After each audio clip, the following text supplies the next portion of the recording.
The scream of the departing stagecoach wheels still echoed in Rose Vaughn's ears as she stood on the dusty main street of Jamestown, California, watching Nathan Dawson disappear into the golden haze of the 1850 summer morning, and she pressed one trembling hand to her heart where his last kiss still burned like a brand.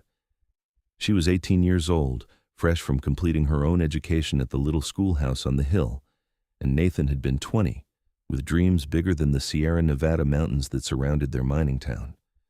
He had promised to return within a year, maybe 2 at most, after he made his fortune trapping in the Rockies.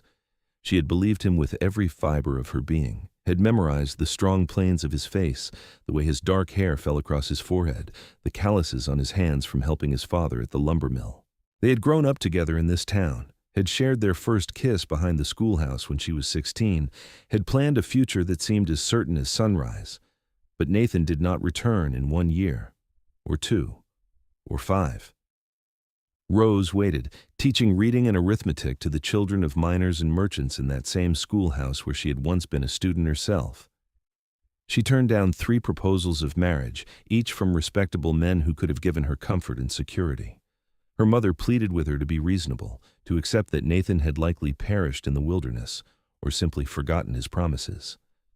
Her father, gentler in his approach, suggested that perhaps it was time to consider her future without the ghost of a boy who had ridden away into the mountains. Still, Rose waited. She kept teaching, kept living in the small house her parents left her when they moved to San Francisco to be closer to her married sister. She became a fixture in Jamestown, the pretty schoolteacher who never married, who seemed content with her books and her students and her solitary life. The town grew around her as gold fever brought more people to California, as businesses expanded and new families arrived.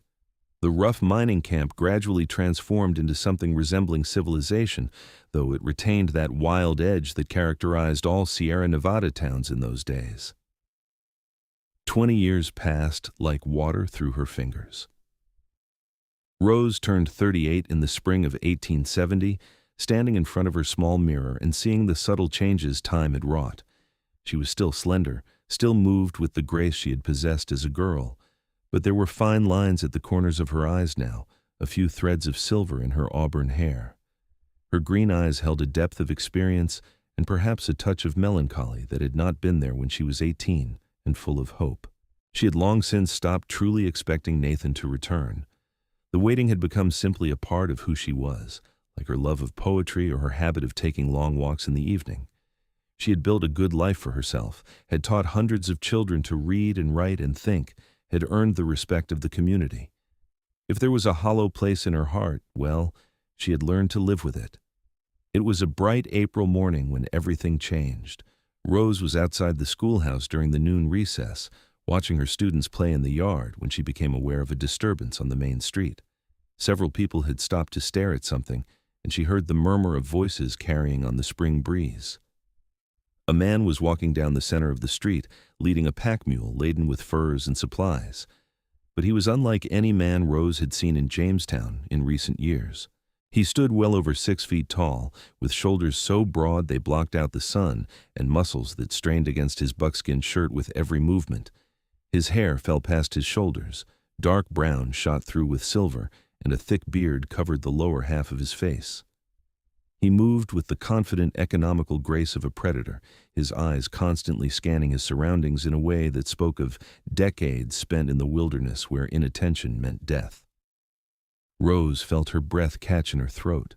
Something about the way he carried himself, the set of his shoulders, struck a chord of memory so deep and so painful that she had to grip the schoolhouse porch railing for support. The man stopped in front of the general store, tied his mule to the hitching post, and turned to survey the town. His gaze swept past the schoolhouse, then snapped back, and even from this distance, Rose could feel the intensity of his stare. He stood absolutely still for a long moment, and she found herself unable to move, unable to breathe, unable to do anything but stare back at this mountain of a man who somehow felt achingly familiar. Then he was moving toward her with long, purposeful strides, and Rose's heart began to hammer in her chest. Her students had fallen silent, sensing something momentous in the air. The entire town seemed to hold its breath as the mountain man approached the schoolhouse.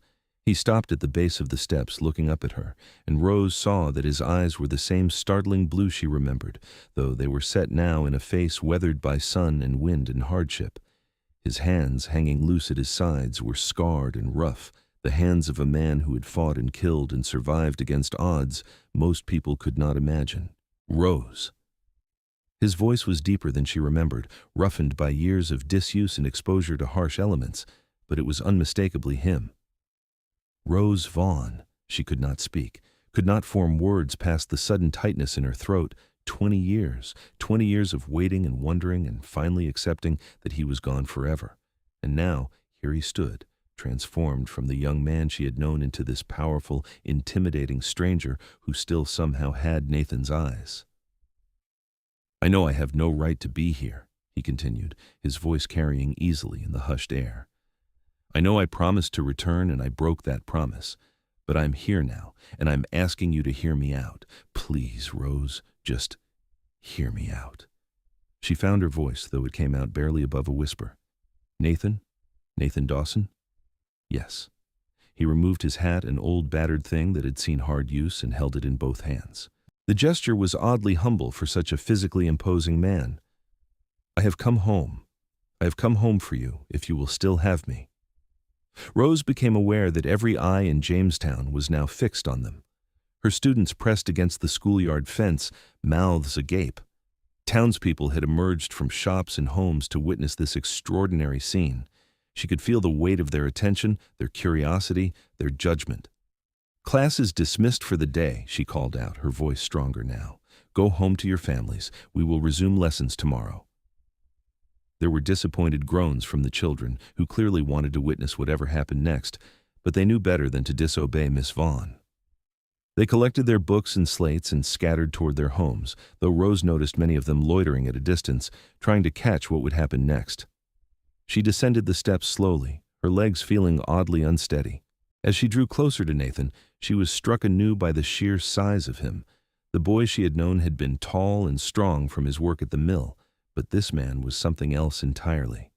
His arms were thick with muscle, his chest broad as a barrel, his thighs like tree trunks. He looked like he could pick her up with one hand, could break a man in half without effort.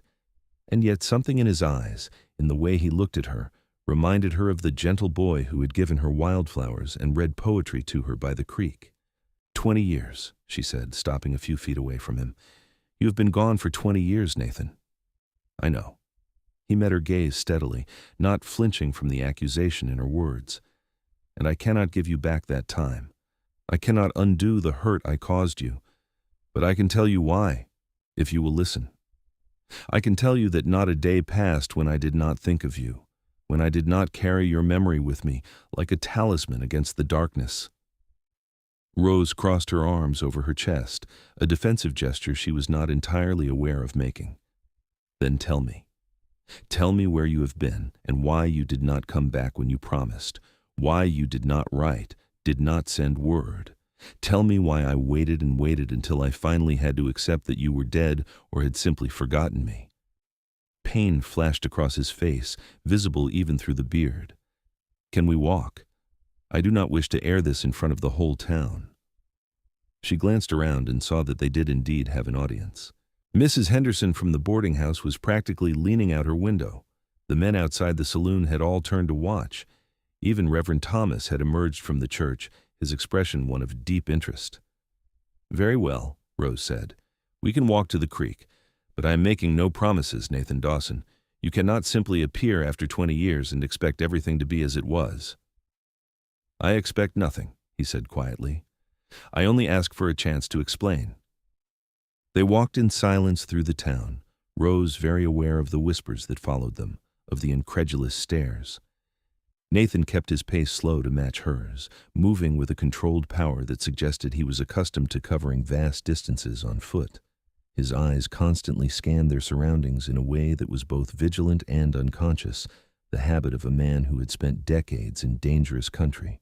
The creek was much as Rose remembered it from their youth, though the willows along the banks had grown taller and a few buildings now stood where there had once been open meadow.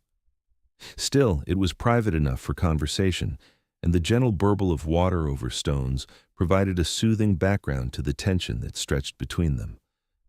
Rose sat on the same fallen log where she and Nathan had sat countless times as young people, where he had first told her he loved her. Nathan remained standing, looking down at the water, his massive shoulders tight with tension. "I did go to the Rockies to trap," he began, his voice low and measured. "The first year was everything I had hoped for. I learned the wilderness, learned to survive, and I did well enough with my furs. I planned to return to you that fall with enough money to buy land, to build us a home." He paused, and Rose saw his jaw clench beneath the beard. "But that August, I was captured by a band of Crow warriors. There was a conflict between trappers and the tribe over territory and resources, and I happened to be in the wrong place at the wrong time." Rose felt her breath catch. She had heard stories of men captured by native tribes, stories that rarely ended well.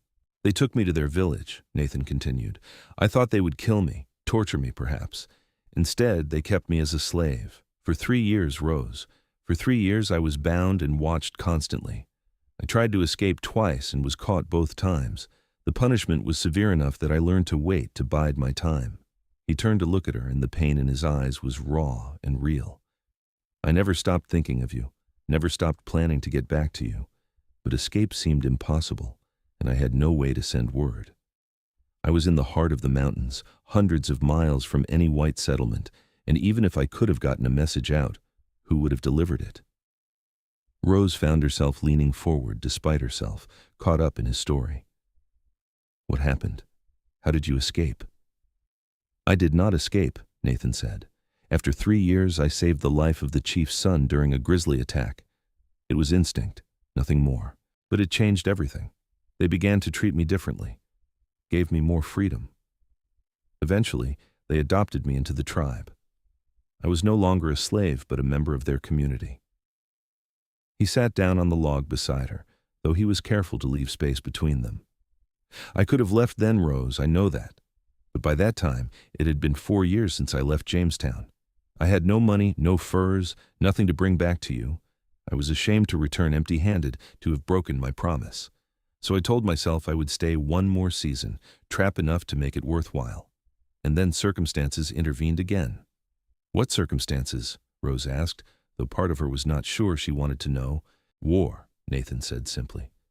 "The tribe that had adopted me became embroiled in a conflict with another tribe, and then with the army. I found myself caught between worlds, not fully trusted by either side. Men I had lived with, hunted with, were killed. The village where I had lived was destroyed. I helped guide survivors to safety, led them to new territory. And then there was the war between the states, and the mountains became even more dangerous as deserters and outlaws flooded into the wilderness." He fell silent for a moment, staring at his scarred hands. "Years passed, Rose. Each one seemed to pull me further from the boy I had been, from the life I had planned. I became someone else out there in the wilderness, a hunter, a tracker, a guide. I was hired by prospectors and surveyors, by the army and by private expeditions. I was good at what I did, and I made decent money. But the mountains had their claws in me. Every time I thought about coming back, something happened. Someone needed guiding through dangerous territory. A harsh winter trapped me in a high valley. There was always a reason to delay. Or an excuse," Rose said quietly. Nathan nodded, accepting the rebuke. "Yes, or an excuse. The truth is, Rose, I was afraid. Afraid that too much time had passed. Afraid that you had married someone else, as you had every right to do. Afraid that the boy you had loved no longer existed, that I had become too much of a savage to ever fit back into civilized life. So I stayed in the mountains, and the years kept passing." "What changed?" Rose asked. "Why come back now?" "I nearly died this past winter," Nathan said bluntly. "I was caught in a blizzard in the high country, took shelter in a cave. I was alone, half frozen, certain I was going to perish. And as I lay there waiting for death, all I could think about was you, about how I had wasted 20 years when I could have been with you, about how I had let fear and shame rob us of the life we could have had together." He turned to face her fully, and the intensity in his blue eyes made her breath catch. "I survived that night, Rose, and when dawn came, I made myself a promise. No more excuses, no more delays. I would come back to Jamestown and find you, and even if you had married, even if you hated me, I would at least know. I would at least have tried. Rose felt tears pricking at her eyes, though whether they were tears of anger or sorrow or some more complex emotion, she could not say. I did not marry, she said. I waited for you, Nathan. Year after year, I waited. Everyone told me I was foolish, that you were dead or had forgotten me. But I waited anyway, because I had given you my heart, and I did not know how to take it back. Nathan reached toward her, then stopped himself, his hand falling back to his lap. I do not deserve your forgiveness. I know that. But I am asking for it anyway, Rose. I'm asking for a chance to make up for the lost years, to build the life we should have had. I'm asking you to take a chance on a mountain man who is not the boy you knew, but who has loved you every day for the past 20 years. Rose looked at him, really looked at him, seeing past the intimidating exterior to the man beneath. Yes, he had changed. The wilderness had marked him, made him hard and dangerous, but she could still see Nathan in the shape of his face, in the way he looked at her, in the tremor of vulnerability in his voice. And she realized that she had changed too. She was no longer the starry-eyed girl who had kissed him goodbye on that summer morning. She was a woman who had built a life for herself, who had learned strength and independence. I cannot simply say all is forgiven and pretend the last 20 years did not happen, she said finally. You hurt me, Nathan. Whether you meant to or not, whether you had good reasons or not, you hurt me deeply. I grieved for you. I mourned the life we could have had, and I built a new life without you. I understand, Nathan said, and she could hear the pain in his voice. If you want me to leave, I will. I will walk away and never trouble you again. I did not say that, Rose interrupted. She took a deep breath, trying to sort through the tumult of emotions churning inside her. I said I cannot simply forgive and forget. But I did not say I wanted you to leave. You were gone for 20 years, Nathan. I think you can give me a few days to sort through my feelings. Hope flared in his eyes, sudden and bright. You mean that? You will give me a chance? I mean, I will think about it, Rose said firmly. You can stay in town, take a room at the boarding house. Let me have some time to process all of this, and we will talk again. But I am making no promises. Nathan nodded, a smile tugging at the corners of his mouth beneath the beard. It was the first real smile she had seen from him, and it transformed his face, making him look younger and more like the man she remembered. Thank you, Rose. You will not regret it. I promise you. No more promises, Rose said, standing up from the log. Just actions. Show me through your actions what kind of man you have become. Words are easy, Nathan. It is the doing that matters. Then I will do, he said, rising as well. I will stay and I will show you, for as long as it takes. They walked back to town together, not touching but no longer quite strangers either. The whole of Jamestown seemed to be buzzing with gossip by the time they reached the main street. Rose could feel the weight of speculation and curiosity pressing in on them from all sides. Mrs. Henderson, who ran the boarding house, practically dragged Nathan inside the moment they approached, bombarding him with questions that he answered with patient courtesy. Rose watched him navigate the social interaction with surprising grace for a man who had spent 2 decades in the wilderness. He was polite, but firm, revealing little while still managing to charm the garrulous landlady. Rose returned to her own small house, her mind whirling. She sat at her kitchen table, the same table where she had eaten countless solitary meals, and tried to make sense of everything that had happened. Nathan was back. After 20 years, he was actually back. And despite everything, despite the hurt and the lost time, her heart still quickened when she looked at him. But could they truly bridge those 20 years? Could they build something real between the girl she had been and the woman she had become, between the boy he had been and the mountain man he was now? She did not know.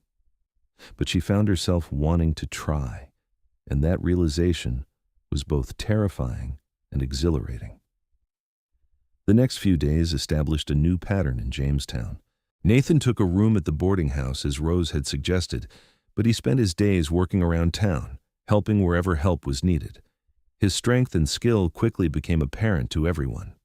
He repaired the roof of the church that had been damaged in the spring storms, moving with confidence across the steep pitch. He helped at the stable when a horse became dangerously tangled in its harness, calming the panicked animal with quiet competence. He even assisted the blacksmith with some particularly heavy work, his powerful muscles making light of tasks that would have taken two normal men. But it was with Rose that he spent his evenings. He would appear at her house after dinner, always polite, always respectful of the boundaries she had set. They would walk together or sit on her porch, and they talked. They talked about everything and nothing, filling in the gaps of 20 years, learning who they had become. Rose told him about her teaching, about the students who had touched her heart over the years. She told him about her parents' move to San Francisco, about her sister's 3 children whom she saw perhaps once a year. She told him about the books she had read, the ideas she had explored, the quiet satisfaction she found in her work. Nathan told her about the wilderness, about mountains that scraped the sky and valleys so remote no white man had ever seen them. He told her about the tribes he had lived among, about their customs and beliefs, careful to speak of them with respect rather than the casual bigotry she heard from so many others. He told her about the animals he had hunted, the men he had guided, the strange and terrible and beautiful things he had witnessed in 2 decades of mountain life. She noticed that he never spoke of killing men, though she suspected from the scars on his body and the way others instinctively gave him space that he had done his share of violence. He was gentle with her, always, but she could see the dangerous edge beneath the surface, the predator's awareness that never quite left his eyes. One evening, perhaps a week after his return, they sat on her porch as the sun set behind the Sierra Nevada peaks. The air was warm and sweet with the scent of the wild roses that grew along her fence. Nathan had brought her a gift that day, a beautifully tanned deer hide so soft it felt like silk beneath her fingers. "I worked this myself," he said as she examined it. "I thought you might use it for something, maybe a winter wrap." Rose ran her hands over the hide, marveling at the craftsmanship. "It is beautiful, Nathan. You did this?" "I learned a lot from the Crow," he said. "They taught me how to work leather properly, how to make it soft and supple. I've made most of my own clothes for years." He gestured to his buckskin shirt and trousers, which she now realized were exceptionally well made. "You are a man of many talents," she said softly. "I learned what I needed to survive," he replied. "But I would trade every skill I have for the chance to go back and make different choices, to have the last 20 years with you instead of memories and regrets." Rose was quiet for a moment, watching the colors paint the sky. "I cannot give you the past, Nathan. Those years are gone. But I have been thinking about what you said, about your reasons for staying away. And I realize that I need to be honest with you about something." He turned to look at her, his expression attentive. "Part of me is angry at you," Rose continued. "Angry that you let shame and fear keep you away when you could have come back at any time after those first few years. But another part of me understands. I understand fear and shame. I understand how time can slip away, how the gap between intention and action can grow wider and wider until it seems impossible to cross." She took a deep breath. "I also need to acknowledge that I am not the girl you left behind. I have my own life, my own routines. I'm accustomed to independence, to making my own decisions. If we are going to move forward, you need to understand that I will not simply slot myself into some role as your wife, waiting at home while you go off on adventures. I would never ask that of you," Nathan said immediately. "Rose, my days of wandering are done. I came back because I want to build a life here, with you if you will have me. I want to put down roots, to have a home and a family. I have had my fill of the wilderness. I want to wake up every morning next to you. I want to grow old watching the sunset over these mountains from our own porch." The intensity in his voice made her pulse quicken. "You mean that? You truly mean that?" "I have never meant anything more," he said. He reached out slowly, giving her time to pull away, and took her hand in his. His palm was rough with calluses, his fingers scarred and powerful, but his touch was infinitely gentle. "I love you, Rose. I have loved you since we were children. I loved you through every day and night of the last 20 years, and I will love you until my last breath if you will let me." Rose felt tears spilling down her cheeks, all the emotion she had been holding in check suddenly overwhelming her defenses. "I love you too," she whispered. "God help me, I never stopped loving you, Nathan, even when I thought you were dead, even when I was so angry I could barely stand it. I loved you. He stood, pulling her gently to her feet, and she found herself looking up at him, at this mountain of a man who looked at her like she was the most precious thing in the world. He cupped her face in his hands, his thumbs brushing away her tears. "May I kiss you?" he asked, his voice rough with emotion. In answer, Rose rose on her toes and pressed her lips to his. It was different from the kisses of their youth, deeper and more complex, layered with years of longing and loss and hope. His arms came around her, careful of his strength, and she melted into his embrace, feeling safer and more cherished than she had in 2 decades. When they finally broke apart, both breathing hard, Nathan rested his forehead against hers. "Marry me, Rose. I know I have no right to ask. I know I should court you properly and wait and do everything according to social convention, but I have waited 20 years already and I do not want to waste another day. Marry me. Please." Rose laughed, a sound of pure joy. Yes, I will marry you, Nathan Dawson, but on one condition."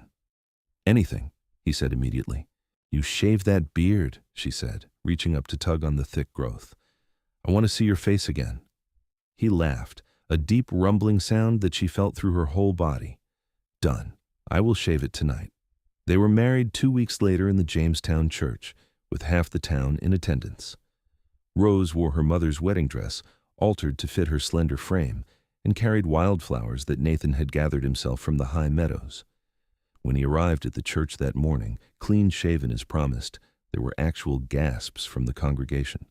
Without the beard, he looked more like the Nathan she remembered, though his face was weathered and scarred in ways it had not been when he was 20. Reverend Thomas performed the ceremony, his voice solemn as he spoke of commitment and faithfulness. When the time came for Nathan to recite his vows, his voice was clear and strong, carrying to every corner of the church. "I promise to love you and cherish you for all the days of my life," he said, looking directly into Rose's eyes. "I promise to be worthy of the second chance you have given me. I promise to build a life with you that honors the years we lost and makes the most of the years we have ahead." Rose's own vows were equally heartfelt. "I promise to love you through whatever comes," she said, her voice steady despite the tears on her cheeks. "I promise to be your partner and your equal, to support your dreams as you support mine. I promise to make a home with you filled with love and laughter and hope." When Reverend Thomas pronounced them husband and wife, Nathan lifted Rose off her feet and kissed her thoroughly, to the cheers and applause of the congregation. It was not quite proper behavior for a church wedding, but no one seemed to mind. There was something about their story, about the romance of it, that had captured the town's collective imagination. The celebration afterward was held at the town hall, with food and drink and dancing that went late into the evening. Rose danced with her new husband, marveling at how graceful he was despite his size, how naturally he moved to the music. She also danced with many of her former students, now grown into young men and women themselves, who congratulated her with genuine warmth. As the evening wound down and they finally made their way to Rose's house, which was now their house, Nathan swept her up in his arms and carried her across the threshold. Rose laughed, feeling giddy and young despite her 38 years. "You know I'm perfectly capable of walking," she said as he set her down gently in the small parlor. "I know," he replied, pulling her close, "but I have dreamed of this moment for 20 years, and I wanted to do it properly." Their wedding night was tender and passionate, a rediscovery of each other that was both familiar and entirely new. Nathan was careful with his strength, reverent in his touch, and Rose found herself responding to him with an abandon she had never imagined possible. They talked and loved and held each other through the night, making up for lost time in whatever ways they could. In the days and weeks that followed, they settled into married life with surprising ease. Nathan purchased land on the edge of town, a beautiful plot with good water and timber, and he began building them a home. Rose continued her teaching, and Nathan would meet her after school each day, walking her home with her hand tucked into the crook of his arm. The house he built was substantial and well-crafted, with large windows to catch the light and a wide porch where they could sit and watch the sunset.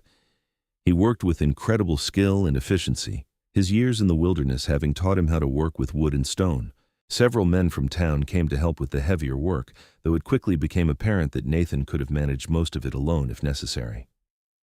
One afternoon, as Rose sat on a stump watching him work on the roof beams, she called up to him. "Where did you learn carpentry? I remember you working at the mill, but this is different." Nathan paused in his work, wiping sweat from his brow. The day was warm, and he had removed his shirt, giving Rose an excellent view of the powerful muscles of his back and shoulders. "I helped build shelters in the mountains," he called down, "and I spent one winter trapped in a remote valley with an old French trapper who had been a shipwright in his youth. He taught me a lot about construction." "You had time to build ships in the mountains?" Rose teased. Nathan laughed and climbed down the ladder with easy confidence. "Boats, actually. We built several canoes and a small flatboat to navigate the rivers come spring." He sat down beside her, his arm going around her waist naturally. "I learned from everyone I met out there, Rose. Trappers and Indians and prospectors and hermits. Everyone had something to teach if you were willing to listen." "Tell me more," Rose said, leaning into his side. "Tell me about the people you met." So Nathan told her stories as they sat in the shadow of their growing home. He told her about the old French trapper who could read the weather in the flight of birds and the behavior of insects. He told her about a Shoshone medicine woman who had taught him about herbs and healing. He told her about a German prospector who sang opera arias in the wilderness and a former slave who had fled to the mountains and found freedom in their isolation. Rose listened, fascinated by this window into a world so different from her own experience. She could hear the respect in Nathan's voice when he spoke of the various people he had encountered, the genuine interest he had taken in their knowledge and their lives. It made her love him even more, this evidence that he had not simply survived his years in the wilderness, but had grown and learned and become a man of depth and character. By late summer, their house was complete, and they moved in with great excitement. Rose brought her books and her few pieces of furniture. Nathan added the possessions he had accumulated in his travels, and together they created a home that was uniquely theirs. Rose particularly loved the large hearth Nathan had built, perfect for cold winter evenings, and the window seat in what would eventually be a nursery, though neither of them spoke of that possibility yet. Their life together fell into comfortable rhythms. Rose taught during the school term. Nathan hired himself out for various jobs around town and the surrounding area. His wilderness skills made him invaluable for tracking lost livestock, hunting game, and guiding parties into the mountains. He also took on carpentry work, building additions and making furniture with the same skill he had brought to their home. In the evenings, they would sit on their porch and talk, or read aloud to each other, or simply enjoy the quiet companionship of shared presence. Nathan proved to be surprisingly well-read, despite his years away from civilization. He had carried books with him into the wilderness and had borrowed from anyone he encountered who had reading material. His favorites were the naturalist writings of Lewis and Clark and the poetry of Walt Whitman, which surprised and delighted Rose.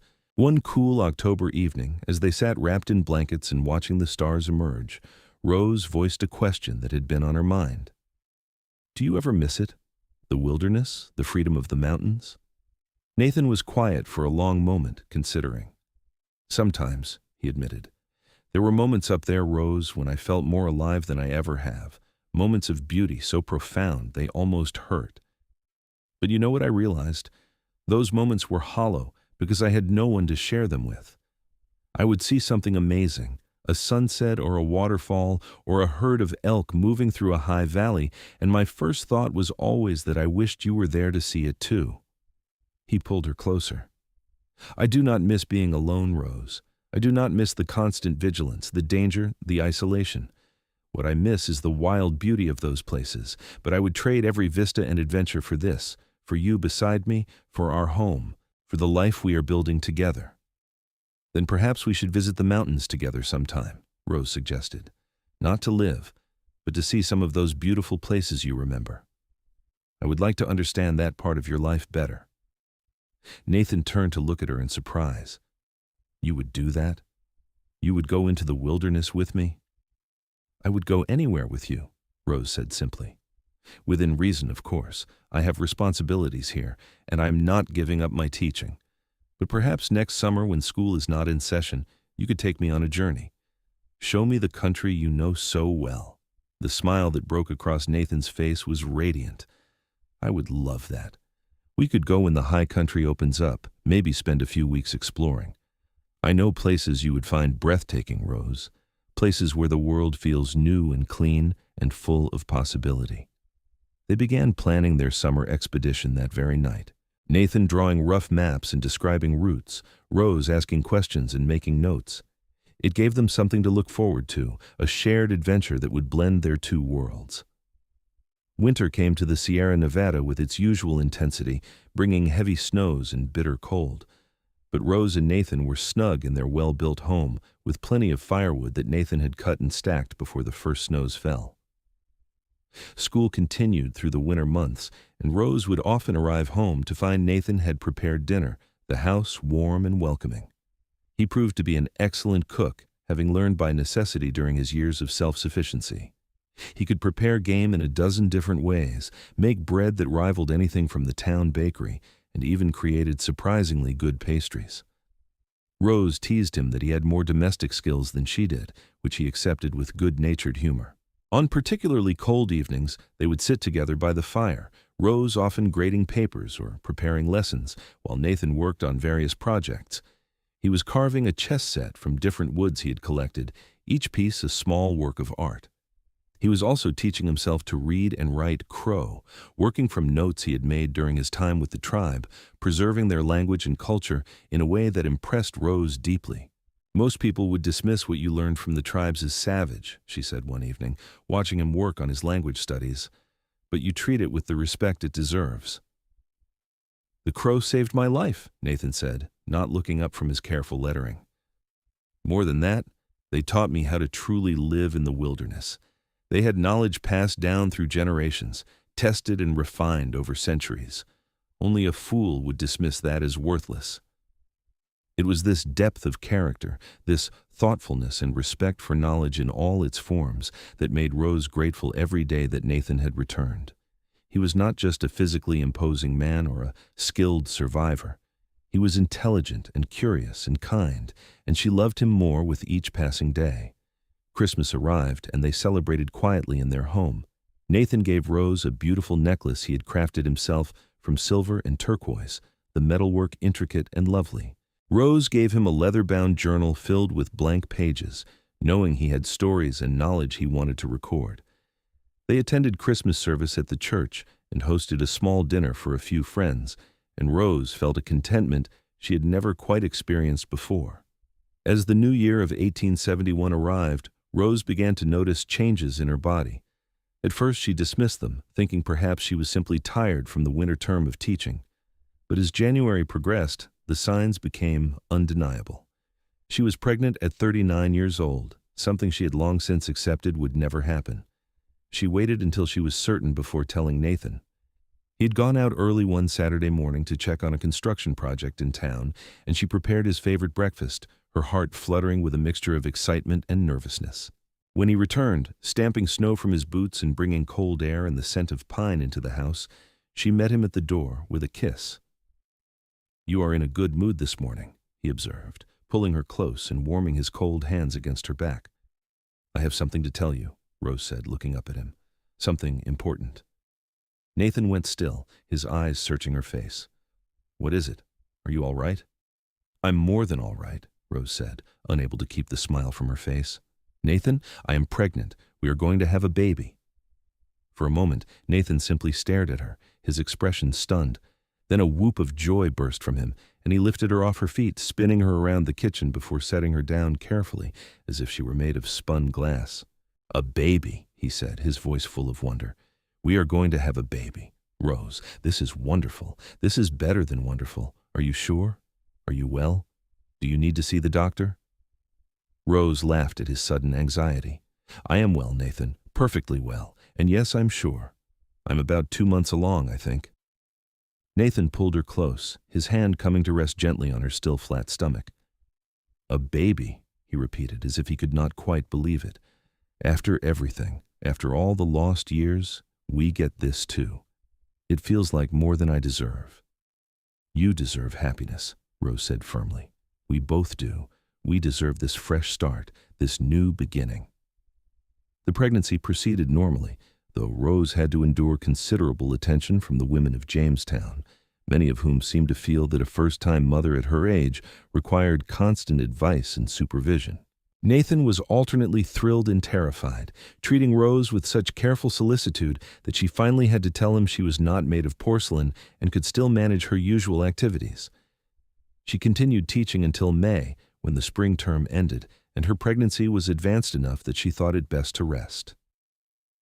Nathan barely left her side during those final weeks, anxious and protective in ways that were both endearing and occasionally exasperating. Their son was born in early July 1871, on a warm summer evening with the windows open to catch the breeze.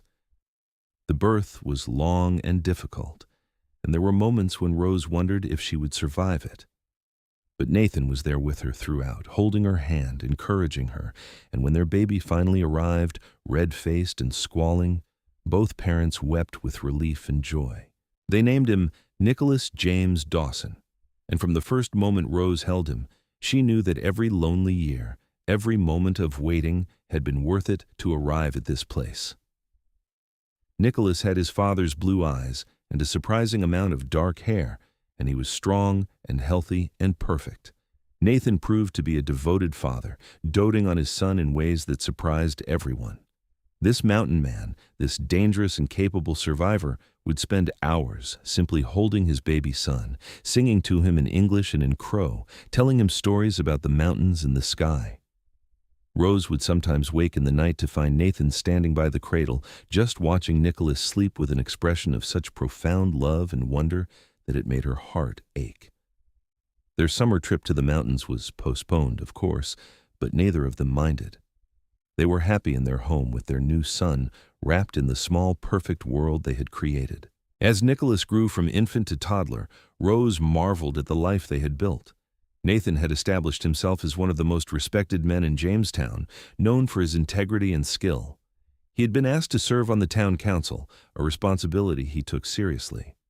Rose had returned to teaching, with Nicholas often accompanying her to the schoolhouse where he was doted on by her students. When Nicholas was 2 years old, Rose discovered she was pregnant again, and their daughter, Rebecca Marie, was born in the spring of 1874. She had Rose's auburn hair and Nathan's blue eyes, and she was as spirited and determined as her mother. Nathan joked that between his strong-willed daughter and his increasingly adventurous son, he was outnumbered and outmaneuvered in his own home. But he loved every moment of it. This man who had spent 20 years alone in the wilderness now had everything he had ever wanted. A wife he adored, children who filled his days with joy, a home and a community where he belonged. On their 5th wedding anniversary, Nathan surprised Rose with a trip. He had arranged for a neighbor to watch the children for a week, and he took Rose up into the mountains to one of the beautiful places he had promised to show her years ago.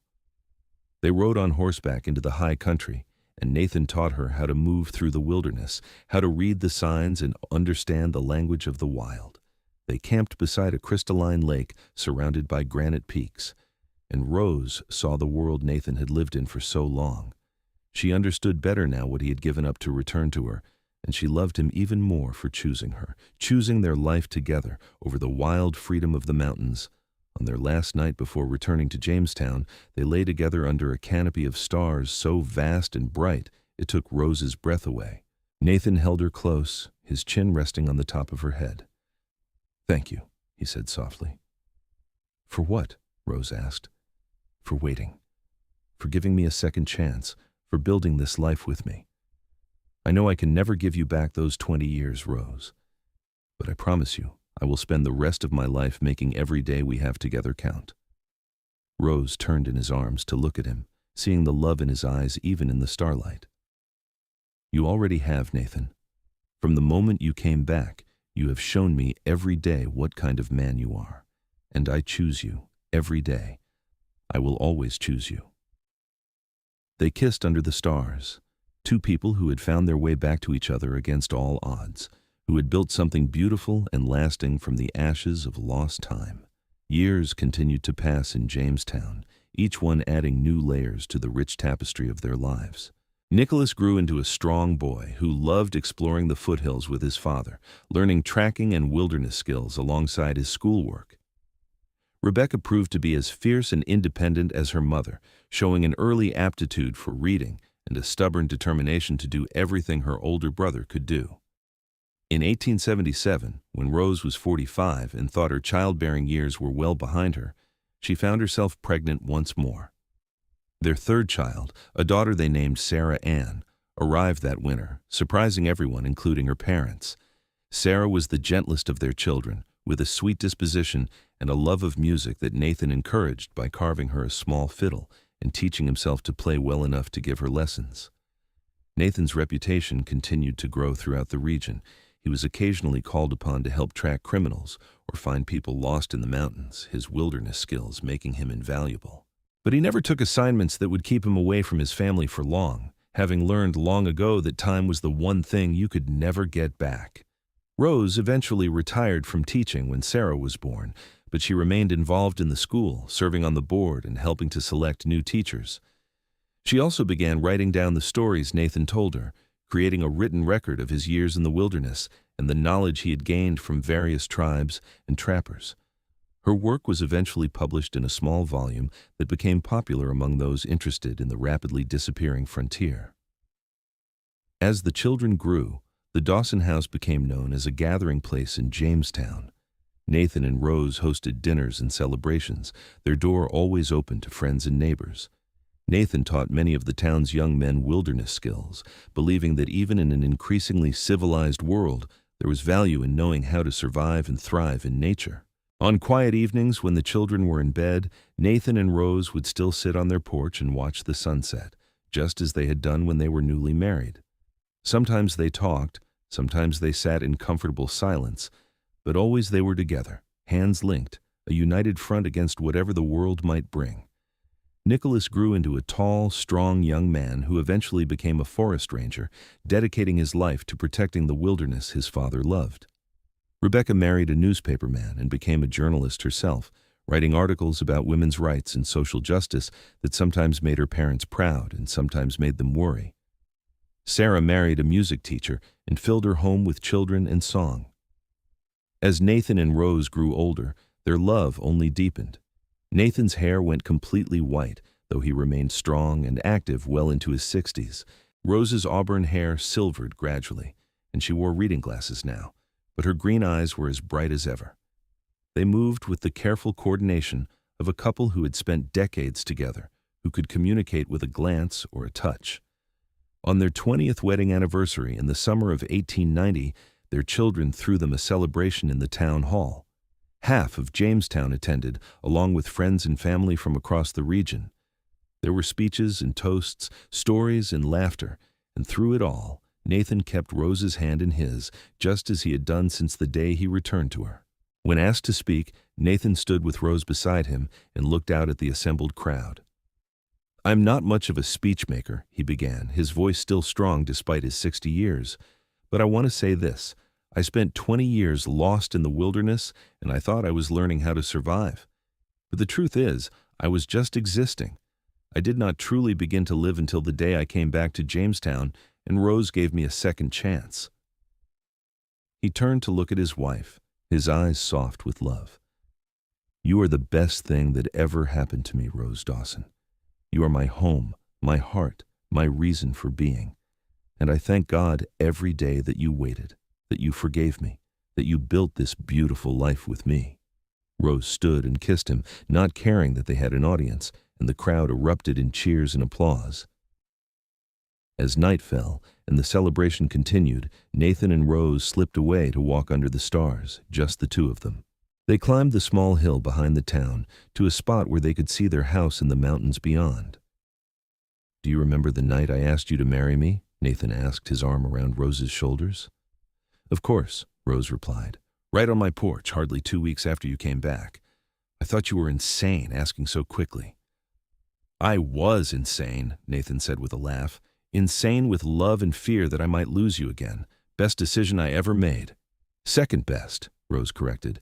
"The best was coming back in the first place." They stood together in the darkness, looking at the life they had built. the family they had created, the legacy they would leave. And Rose thought about that girl who had stood on the main street of Jamestown 40 years ago, watching a stagecoach disappear into the distance, her heart breaking with love and loss. She could not go back and tell that girl that everything would work out, that the wait would be worth it, that the love story would have a happy ending after all. But she could be grateful every single day for the man who had returned to her, for the courage it had taken him to face his mistakes and ask for forgiveness, for the life they had built from the ruins of lost time. "I love you," she said, the same words she had said countless times over their years together, but they never lost their meaning. "I love you too," Nathan replied, pulling her close. "Until my last breath, Rose. Until my last breath and beyond." They walked back down the hill, hand in hand, back to the celebration, back to their family, back to the life they had chosen together.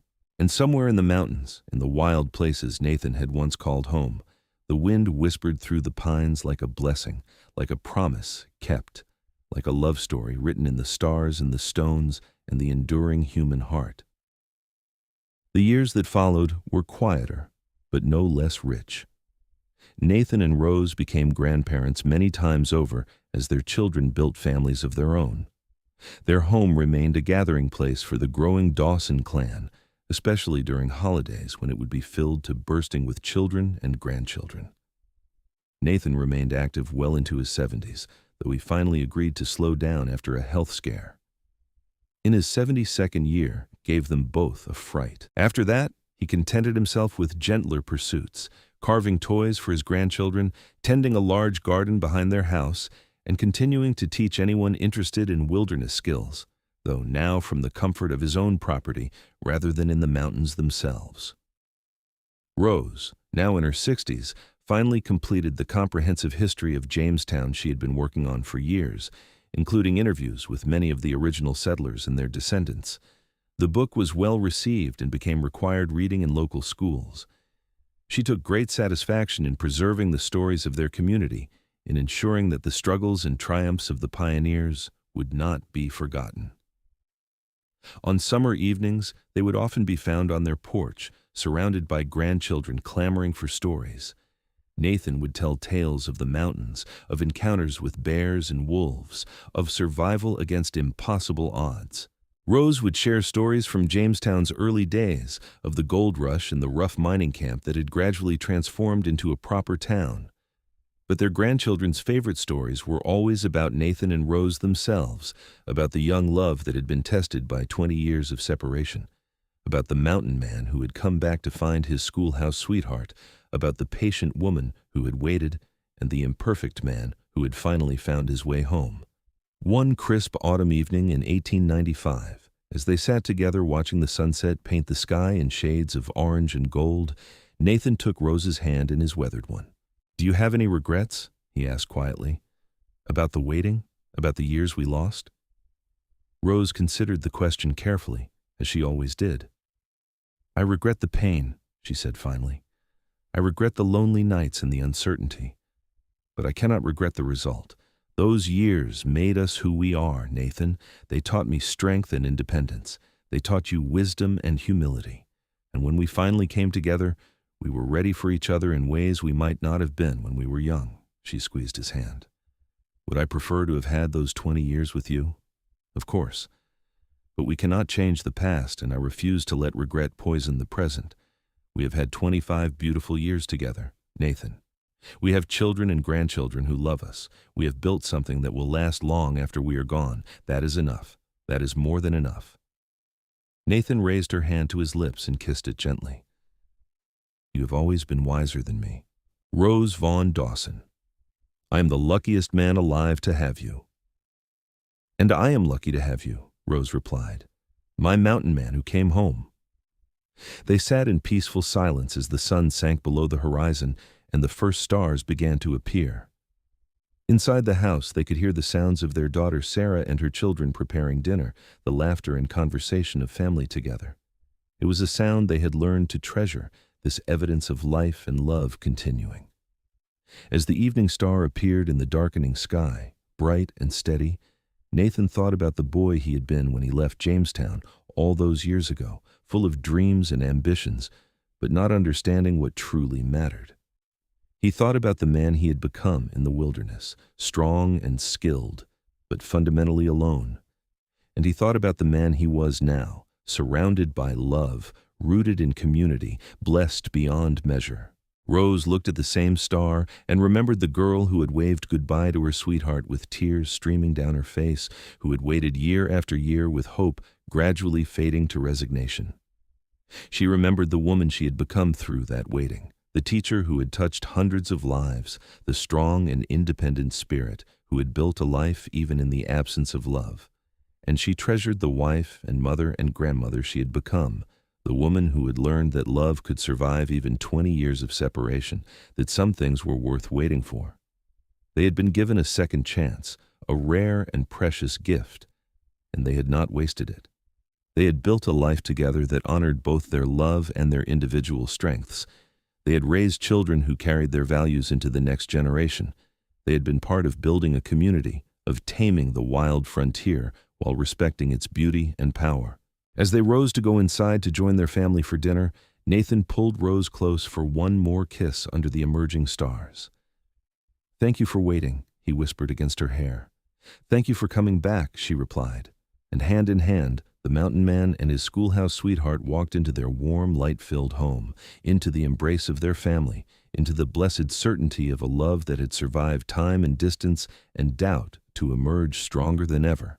Their story became a legend in Jamestown, told and retold through generations. The tale of Nathan Dawson, who had left as a young man seeking his fortune and returned 20 years later as a mountain man to claim the woman who had waited for him. The tale of Rose Vaughn, who had built a life for herself while holding on to hope, who had given her wandering love a second chance. Their story became a symbol of perseverance, of love that endures, of the power of forgiveness and second chances. Nathan lived to be 78 years old, passing peacefully in his sleep with Rose beside him, just as he had wished. He had lived to see the new century arrive, had held great-grandchildren in his arms, had known the profound satisfaction of a life well lived. His last words were to Rose, a simple declaration of love that needed no embellishment. Rose lived another 5 years after Nathan's death, surrounded by her children and grandchildren who made sure she was never alone. She spent those years finishing Nathan's stories, ensuring that his knowledge and experiences were preserved for future generations. She also wrote her own memoir, a beautiful meditation on love and loss and the unexpected paths life can take. When she passed in her sleep at the age of 83, the whole town of Jamestown mourned. But there was also celebration, recognition of a life lived fully and well, of a love story that had touched everyone who knew it. They were buried side by side on the hill above town, their graves marked with a simple stone that read, "Nathan Dawson and Rose Vaughn Dawson, together forever. Love endures." And in the mountains that Nathan had once called home, in the schoolhouse where Rose had taught generations of children, in the house they had built with their own hands and filled with love and laughter, their presence could still be felt. Their story continued to inspire, to give hope to those who had lost love or were searching for it, to remind people that it is never too late to come home, never too late to ask for forgiveness, never too late to choose love.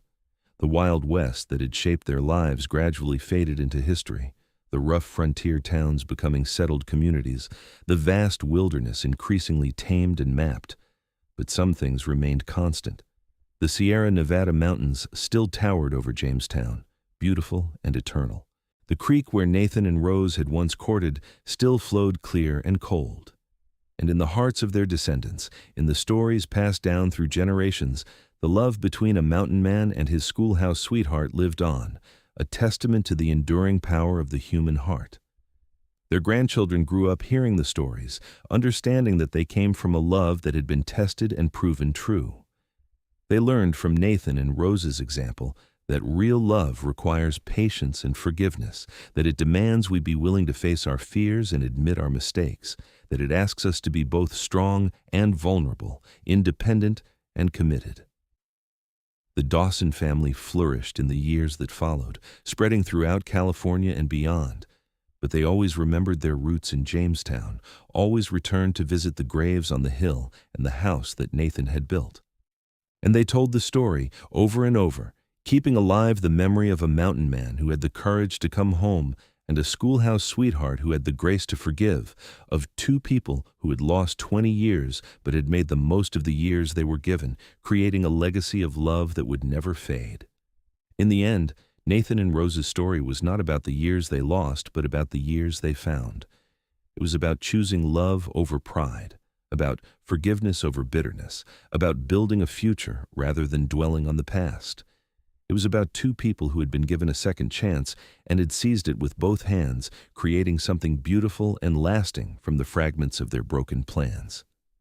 And on quiet evenings in Jamestown, when the sun sets behind the mountains in shades of gold and crimson, when the first stars begin to appear in the darkening sky, some people say you can still feel their presence.